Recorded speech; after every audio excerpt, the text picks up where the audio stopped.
Welcome to Right Side Trading, where you can learn how to trade on the right side with confidence. Today is Monday, August 8, 2016, and we will be talking about the weekly market review. Before we do so, I do want to direct your attention to our website. If you scroll down to our disclosure page, I want to highlight a certain section, which is this part right here. It talks about our products and services are provided solely for educational purposes. Written and verbal statements, including those provided on our websites by staff members, testimony individuals, affiliates, and clients, are personal judgments and should be regarded as such. These written and verbal statements do not constitute investment advice. The government does want us to let you know that we are not licensed professional financial advisors. So please, before you make any trading or investment decision, make sure you do consult the advice of a licensed financial advisor. All right. So that being said, let's take you to the charts for the week. And last week, we coming to you a little late this morning, but the market just opened, and we'll see how it plays for the rest of this week. But just real quickly, this is a chart of the SPX. Very good week last week that we saw in the market. A lot of people, again, are still wondering about whether this market is going to go down or not.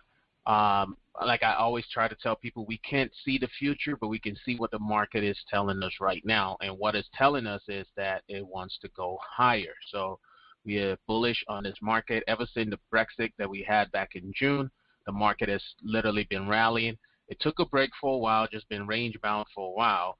And now it started breaking out towards the end of last week. And so the fact that it closed up the way it closed up, and now we have come up above this line right here and broken out above this area right here on the SPX, shows that that's a very good sign for this market to try to go higher. Okay.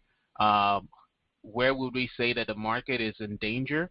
If the market should go below this area right here, close below this area right here, we're in danger for the market seeing a drop going lower. Okay, so that's the dot right there where the market just opened, and you will see this kind of continue doing what it needs to do. All right, so that is the SPX. If we look at this on a weekly chart, it confirms the same thing that we see. We've been looking at this breakout from the weekly chart from back over here. All right, and that is a very good sign. The market is doing what it needs to do, just keep on going higher. We had a slight pullback. Again, the issue is we don't want to see a pullback that closes below here. So any pullback, as long as it doesn't close below this level right here, let me remove this line right here, remove this joint, and remove this joint. As long as it doesn't close below here, signs are very high that it's ready to go. Very likely that it's going to continue going higher. Okay. If you watched the video we did last week, you'll see a video that I compared what is going on in this market right now to what was going on in 1983 to 1985. And so it's not to be unexpected that this market could go actually higher. The same thing is for the rest of the major indexes, and so we'll just go through that real quickly. Here is the Nasdaq. The cool thing about the Nasdaq on a weekly basis is that it finally made a closing high, which is above here right there. And now that it's closed above that, you go back to the daily chart, and we can see, if we analyze just the daily chart, that we are breaking higher as well. Okay, we are breaking higher as well on the daily chart of the Nasdaq, and there's a lot of stocks that are doing really good on the Nasdaq. The Russell, okay, same scenario. Market has been in a tight range for a while. By the end of last week, it broke out. Those are very positive signs of a market that's trying to go higher. Okay, whatever the reason might be, it doesn't matter. Whether it's quantitative easing around the world, whether it's the politics going on, the election, whatever the case might be, whether it's Bank of England, it really doesn't matter as long as we can see that the chart is telling us this is what needs to be done. We said this back in, I want to say, March. We were saying that the lows of the market was put back in when the bottom was reached back in February. And I remember saying in there that, this is one of those situations where people are going to look back in the future. They're going to look back and say, wow, that was the bottom. But unfortunately, as this was playing out, even though we ourselves, I have to be honest, we missed this bottom right here because we didn't really start believing in this rally until somewhere back in March when we saw that every chance that it had to go down was not taking place. So we knew that fundamentally things were changing at least shown on the charts, I should say. Technically, things are changing. And so we saw that as an opportunity that this market is ready to go higher, okay? And like I keep on saying, people will look back to this day and say, wow, the bottom was put back in, just like everybody knew that the bottom was put in 2009 after the market great recession that we had in 2008, okay? So this is what we're looking now. If anything changes, the chart will show us those things. But until then, we trade with the direction of the trend. So we are bullish in all our positions. We have 0 bearish positions.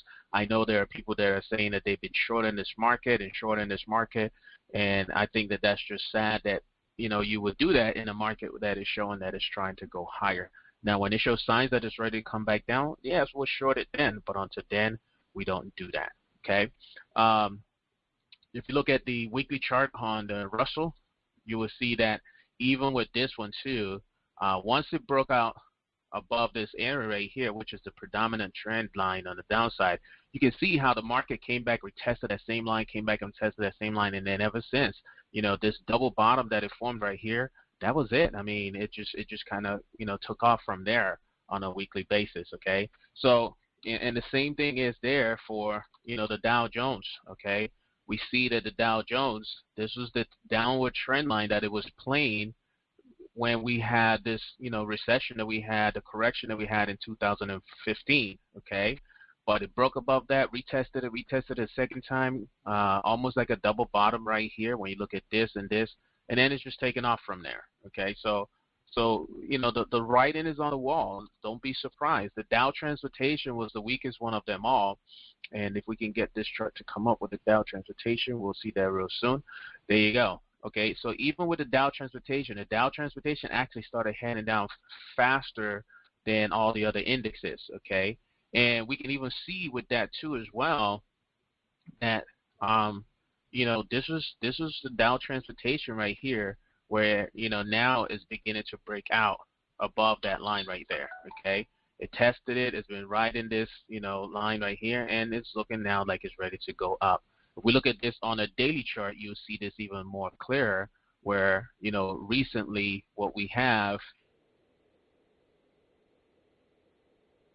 commercial signals gapped up and now is looking like it's ready to go even higher. And that's today, as you can see, that what just moved up. So you want to be in a market that is like this. And I have to tell you this, if this market should even on the Dow Transportation right here, we look at this, all right, and what I'll do is put this right here. So if it closes above that line, I mean, this is something that is then just ready to go even higher, all right? So we've shown you on the Dow Transportation, the Nasdaq, the Russell, as well as the Dow and the SPX, that this market is just showing signs of something that is ready to go higher. And so you just have to trade what you see, and be confident about what you're looking at. If you don't know how to look at these charts the right way, we definitely encourage you to check out our website and see what we teach, because we do talk a lot about that kind of stuff. All right, you can sign up for one of our courses of private mentorship so you can learn how to see these markets. It's really not that hard. I didn't work on Wall Street, none of our guys did, but we're able to see this market, and we've been able to talk and pinpoint areas of reversals as well as areas of breakouts over and over and over again. All right, so you don't have to be a professional. Anybody can really read this. It's just like reading a different language, learning a different language, and that's all we encourage you guys to do. Okay, so we'll see how this market behaves this week, and if anything changes, we'll be able to react accordingly. All right, so on that note, like always, remember to trade on the right side with confidence.